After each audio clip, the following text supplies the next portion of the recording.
कि मुक्ति जो है उसको आप क्या समझते हैं, कि जीवन के बाद ही मुक्ति मिलती है या जीवन के रहते भी कुछ मिल सकता है? मैं आपको ये समझाता हूं कि जीवन के बाद वाली मुक्ति का तो मुझे भी नहीं पता कि कभी मिली भी होगी कि नहीं मिली होगी, लेकिन जीवन के रहते हुए जीवन मुक्ति का जो सुख है वो यदि आपने सीख लिया तो फिर आपसे ज्यादा सुखी इंसान इस धरती पर कोई दूसरा नहीं होगा। लेकिन हमने उस तारतम्य को नहीं सीखा। आइए उसकी शुरुआत कैसे करते हैं उसको आज समझाता हूं। महर्षि दयानंद सरस्वती ने सत्यार्थ प्रकाश में अपने मंगलाचरण में एक मंत्र लिया, सन्नो मित्रः सम वरुणः। मंत्र तो छोटा सा आधार है, इसके गहरे अंदर जो छिपे हुए भाव है वहां तक मैं आपको लेके चलूंगा। बस कोई शब्द ना हो, ध्यान इधर उधर ना हो, और कृपया आलस्य से बचिए। प्रमाद जो है ना, आप यहां बैठे हुए हैं तब भी प्रमाद में आ गए तो न कुछ सुनाई देगा, न कुछ समझ में आएगा, न कुछ पल्ले पड़ेगा, भारी होकर के चले जाओगे हल्के होने की बजाय। तो इसलिए चेतना से लबालब आंखें चमकती होनी चाहिए, और वो तब होगा जब दृष्टि यहां पर टिकी होगी, आपको पता नहीं चलेगा इस समय कैसे निकल गया। तो ऋषि दयानंद ने एक बात कही इस मंत्र में कि यदि तुम सुख चाहते हो तो फिर एक काम करो। सीधी बात है साहब, इधर उधर की नहीं। यदि सुख चाहते हो तो क्या करो कि परम पिता परमात्मा को अपना मित्र बना लो। उसको जो मित्र बनाता है ना, उसको दो चीजें दुनिया के अंदर मिलती हैं, एक शांति मिलती है और बोलो दूसरा सुख मिलता है साहब। और ऋषि क्या कहते हैं, कृष्ण क्या कहते हैं, जिसके जीवन में सुख है तो समझो शांति है, और जिसके जीवन में शांति है तो बोलो सुख है। बिना शांति के कभी किसी को कोई सुख उपलब्ध होता ही नहीं, याद रखना। अशांतस्य कुतः सुखम। वो कहते हैं कि जो व्यक्ति अशांत है, जिसके जीवन में शांति नहीं है, उसके जीवन में कभी कोई सुख नहीं होता।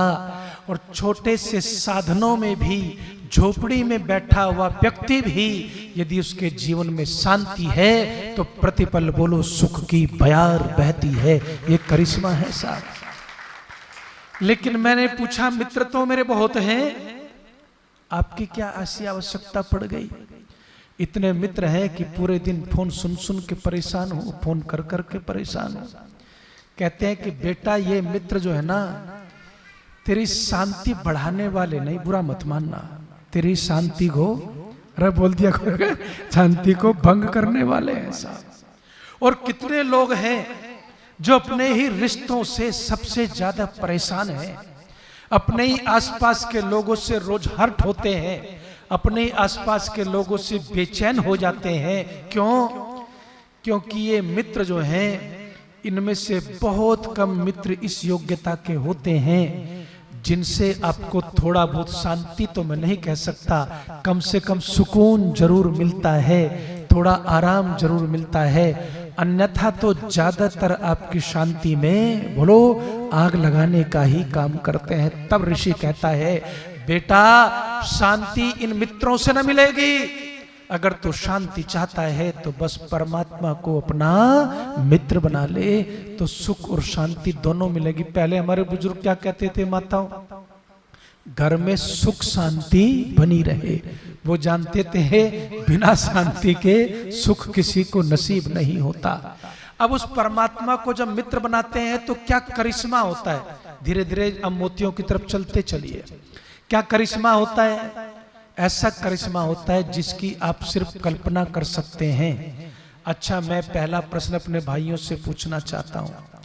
आप जो है कहीं पर गए और जाकर के आपने क्या किया? आपने जाकर के देखा कि रोड के ऊपर झगड़ा हो रहा है, और झगड़ा हो रहा है उसमें मेरा मित्र पिट रहा है, तो आप क्या करते हैं कि आप ये नहीं देखते कि उसको पीटने वाले 2 हैं, 4 हैं, 5 हैं, जल्दी से उसकी मदद करने की कोशिश करते हैं। बेशक 2-4 हाथ आपको भी बोलो पड़ जाए, करते हैं कि नहीं करते हैं? क्योंकि वो आपका मित्र है। उसने देखा भी नहीं कि मेरा मित्र मेरी सहायता के लिए आ गया, उसको पता भी नहीं कि उस झगड़े में आप कब आकर के सम्मिलित हो गए, कब उसका हिस्सा बन गए, उसको पता नहीं।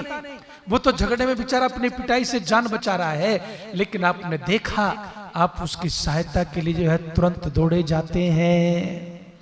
और दूसरी तरफ क्या होता है जी?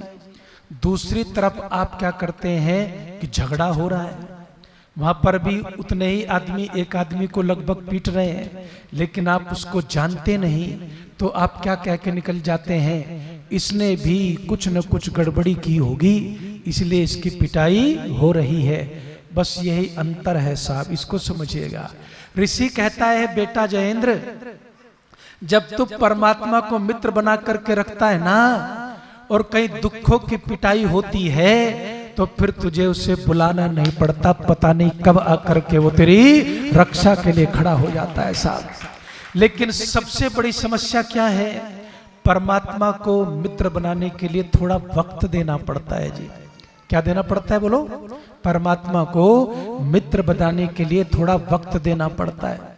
और परमात्मा को वक्त देना पड़ता है। हमारे पास सबसे ज्यादा कमी किस चीज की है जी?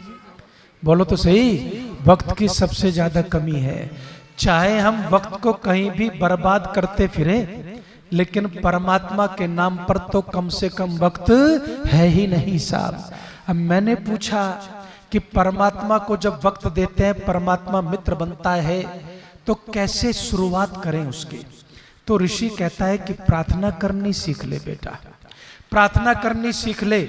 आज तक हमने जीवन में प्रार्थना को ढंग से करना नहीं सीखा, और जिस दिन आप प्रार्थना करनी ढंग से सीख लेंगे ना, उस दिन परमात्मा से निश्चित रूप से मित्रता आपकी स्थापित होती है।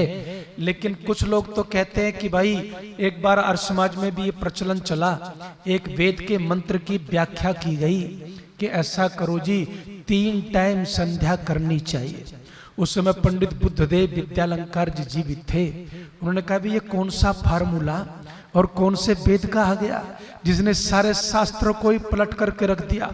एक तो वो शास्त्रार्थ मार थी, ऊपर से व्याकरण के वेद के सूर्य, और अंग्रेजी भी ऐसे बोलते थे। कहते हैं हमारे गुरुजी सुनाते हैं कि एक बार उनका मुकदमा चला गया तो साहित्यिक अंग्रेजी अपने आप पैरवी की, और साहित्यिक अंग्रेजी बोली तो जज बोलने लगा, स्वामी जी थोड़ा बहुत यार इसका अर्थ भी समझाते चलो, या तो वही घिसी पीटी रोज अंग्रेजी सुनने को मिलती है, आप कहां से आ गए? बोला मुझे अब इसमें कोई इंटरेस्ट नहीं केस वेस में, केस तो आप जैसा सत्यनिष्ठ ऋषिदानंद का शिष्य जहां खड़ा हो गया, वहां जीत स्वतः हो ही जाती है। अब तो आनंद आपको सुनने में आ रहा है साहब, अब तो आनंद आपको सुनने में आ रहा है। मैं कहता हूं तालियां बजाने कितना कष्ट क्यों कर रहे हो, इसे भी रहने दो, हैं या तो ढंग से कर लिया करो, मुझे पता चले कि हाँ भाई आपने बजाई है। तो मैं आपको कह रहा था, पंडित बुद्धदेव विद्यालंकार की लेखनी उठी साहब।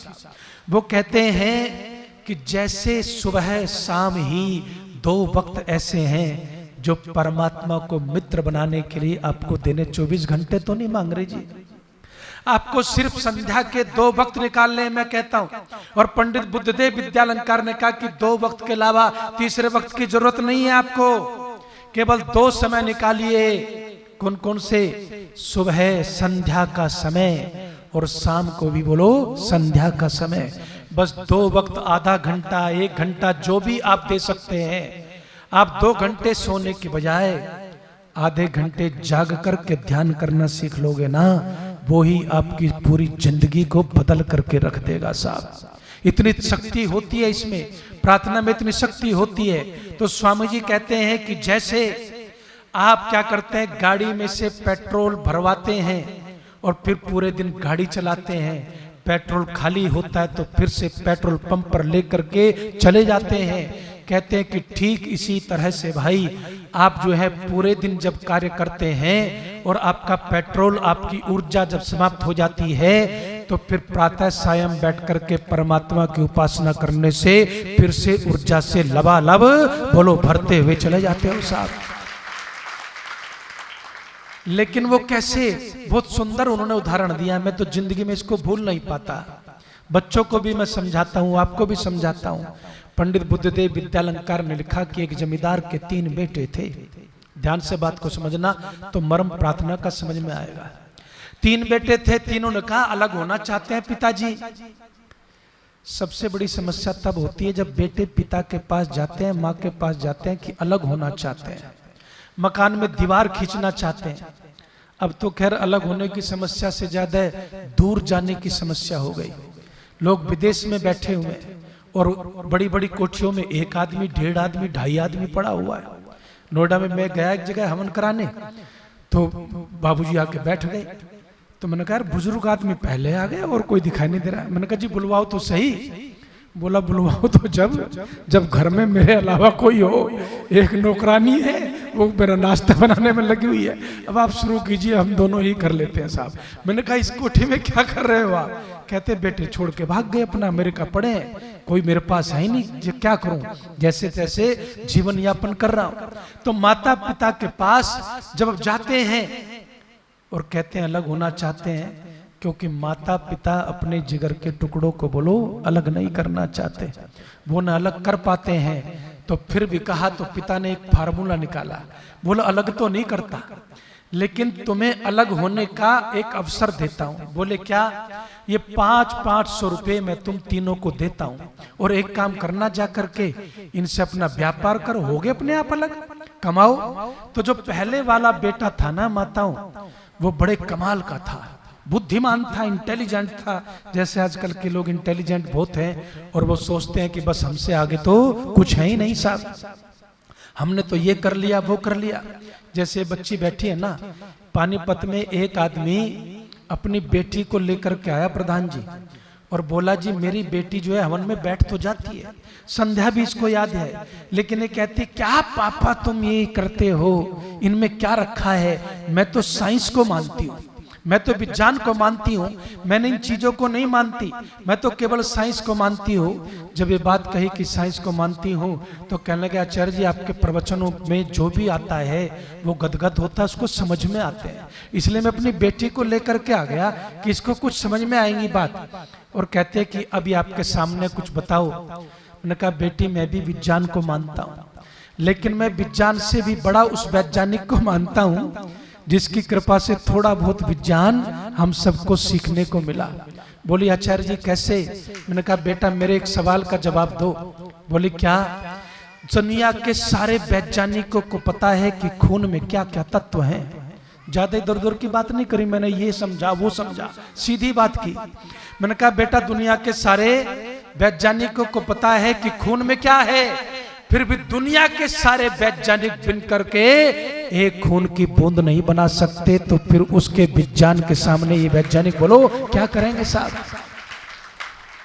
तो बेटी ने हंसते हुए कहा कि पापा ने तो कभी ऐसे समझाया ही नहीं, पापा तो पता नहीं कितनी लंबी कहानी समझाते थे कि ये जैसे ये फायदा है वो फायदा है। मैंने कहा वो फायदे अब तू खुद ढूंढेगी, क्योंकि तुझे ये समझ में आ गया कि सबसे बड़ा वैज्ञानिक तो परम पिता परमात्मा है साहब।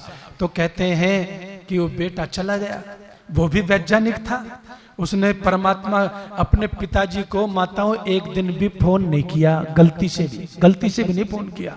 500 के कितने बना लिए? 5000। लेकिन पिताजी का न कभी धन्यवाद करना, न कभी हालचाल पूछना, न कोई बातचीत करना। 5000 बना लिए, परिणाम क्या हुआ? पिता से दूर हुआ तो भटक गया, और भटक गया तो जुआ खेलने लगा, शराब पीने लगा। और जो है एक दिन क्या हुआ, 500 के जो 5000 बनाए थे ना वो क्या हो गए? 0 हो गए साहब।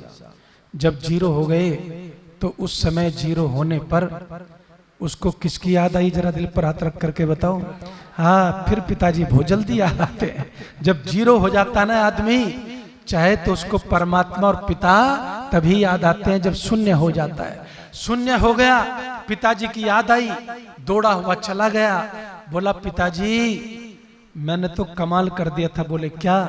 कि 500 के 5000 बना लिए थे, लेकिन जो है एक दिन सब शराब भी थोड़ी लत पड़ गई, जुए की लत पड़ गई, सारे जुए में हार गया। तो आप एक काम करो, 500 रुपए मुझे और दे दो। तो पिताजी ने क्या कहा? तू मूर्ख आदमी है, तुझे एक भी रुपया बोलो नहीं मिलेगा। अब उसके बाद चल दिए साहब। उसके बाद जो है दूसरे वाला तो और कमाल का था, सुधाकर जी। वो सुबह उठता कहता पिताजी कितने अच्छे हैं आप, आपने मुझे 500 रुपए दिए। और दूसरे घंटे में कहता पिताजी आप कितने अच्छे हैं, आपका क्या हालचाल है, आप जैसा पिता तो मैंने देखा ही नहीं। हर 2 घंटे में पिताजी को फोन करता सुबह से शाम तक, और काम बोलो काम कुछ नहीं करता था जी, केवल पिताजी का धन्यवाद करने में लगा रहता। पिताजी आप कितने अच्छे हैं, पिताजी आप कितने अच्छे हैं। अच्छा बताओ 500 रुपए कितने दिन चलते? 500 रुपए जो हैं वो खत्म हो गए। अब खत्म होने के बाद वो भी कहां पहुंच गया? पिताजी के पास। बोला 500 रुपए पिताजी दे देते, आप कितने अच्छे हैं, पहले भी तो आपने दिए हैं। पिताजी ने पहले वाले को क्या कहा था? तू मूर्ख है। दूसरे वाले को कहा तू महामूर्ख है, तुझे एक भी रुपया नहीं मिलेगा। पंडित बुद्धदेव विद्यालंकार जी श्रद्धेय स्वामी संपूर्णानंद जी आगे क्या लिखते हैं और कहते हैं एक बेटा और था। ये जो 3 समय की संध्या का जो लेख छपा था ना, उस पर उनका ये उत्तर आया था। कहते हैं तीसरा बेटा क्या करता था? सुबह उठ करके पिताजी को नमन करता, धन्यवाद करता, पूरे दिन मेहनत करता, और शाम को सोने से पहले फिर पिताजी को फोन लगा करके उनका धन्यवाद करता। सुबह शाम पिता का धन्यवाद करता और पूरे दिन जी तोड़ मेहनत करता था।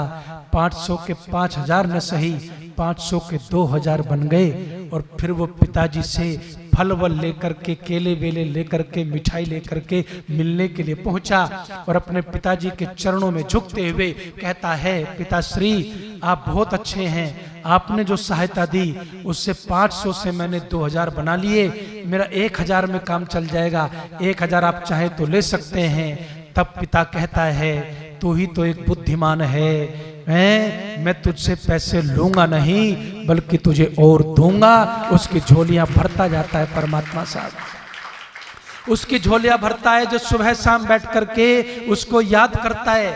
100 से अधिक देशों में देखा जाने वाला सर्वाधिक लोकप्रिय और सबसे अधिक फॉलोअर्स के साथ पूरी दुनिया में आर्य समाज के विचारों का प्रचार करने वाला एकमात्र चैनल वैदिक प्रचार।